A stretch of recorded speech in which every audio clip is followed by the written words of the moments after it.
দর্শক, রণক্ষেত্রে পরিণত হয়েছে সচিবালয় এলাকা। আবারও একের পর এক ইট পাটকেল নিক্ষেপ এবং সাউন্ড গ্রেড নিক্ষেপ করে কিন্তু সকলকে ছত্রভঙ্গ করে দেওয়ার চেষ্টা করছে আইন শৃঙ্খলা রক্ষাকারী বাহিনীর পুলিশ।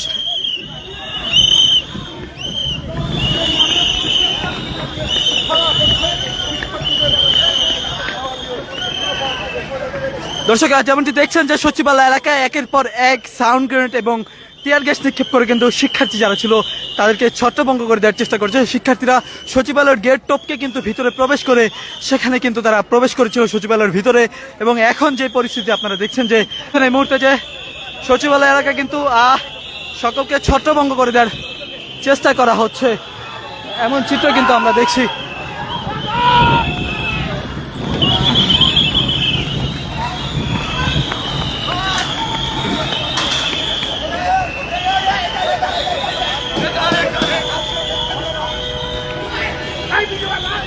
উত্তপ্ত পরিস্থিতির রাস্তায় শিক্ষার্থীরা আগুন জ্বালিয়ে রেখেছিল, ইটপাটকেল নিক্ষেপ করা হচ্ছে।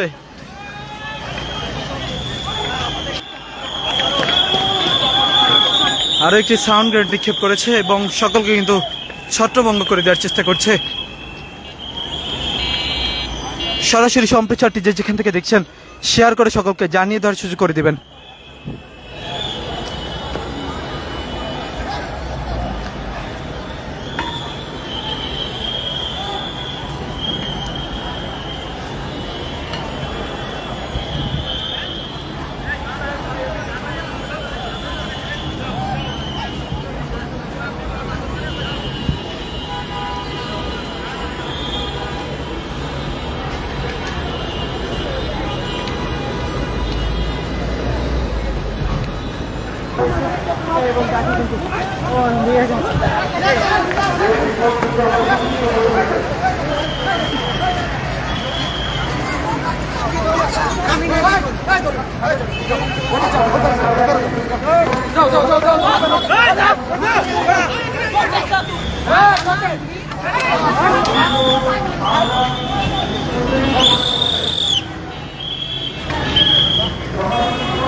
দেখছেন যে সকলকে ছত্রভঙ্গ করে দেওয়ার চেষ্টা করছে আইন শৃঙ্খলা রক্ষাকারী বাহিনীর পুলিশ।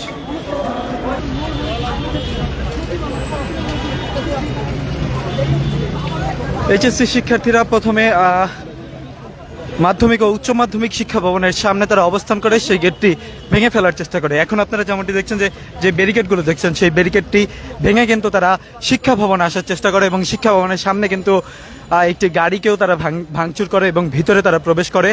আইন শৃঙ্খলা রক্ষাকারী বাহিনী পরবর্তীতে আরও একটি ব্যারিকেড দিয়েছে, সেই ব্যারিকেডটি ভেঙে কিন্তু শিক্ষার্থীরা সচিবালয় অভিমুখে যায় এবং পরবর্তীতে কিন্তু সচিবালয় যে তারা সেখানে সচিবালয়ের গেটের সামনে তারা অবস্থান করে, কিন্তু এক পর্যায়ে তারা সেই গেট টপকে ভিতরে প্রবেশ করে কিন্তু সেই গেটটি খুলে কিন্তু তারা ভিতরে সকলে একত্রিত হয়ে প্রবেশ করে।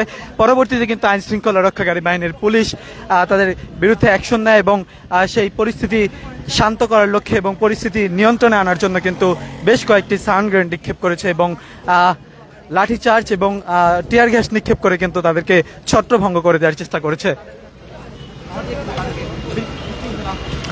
এইচএসসি শিক্ষার্থীরা 6 দফা দাবিতে তারা এই আন্দোলন চালিয়েছিলেন এবং সেখানে শিক্ষা উপদেষ্টার পদত্যাগ এবং শিক্ষা সচিবের পদত্যাগও দাবি করেছিলেন।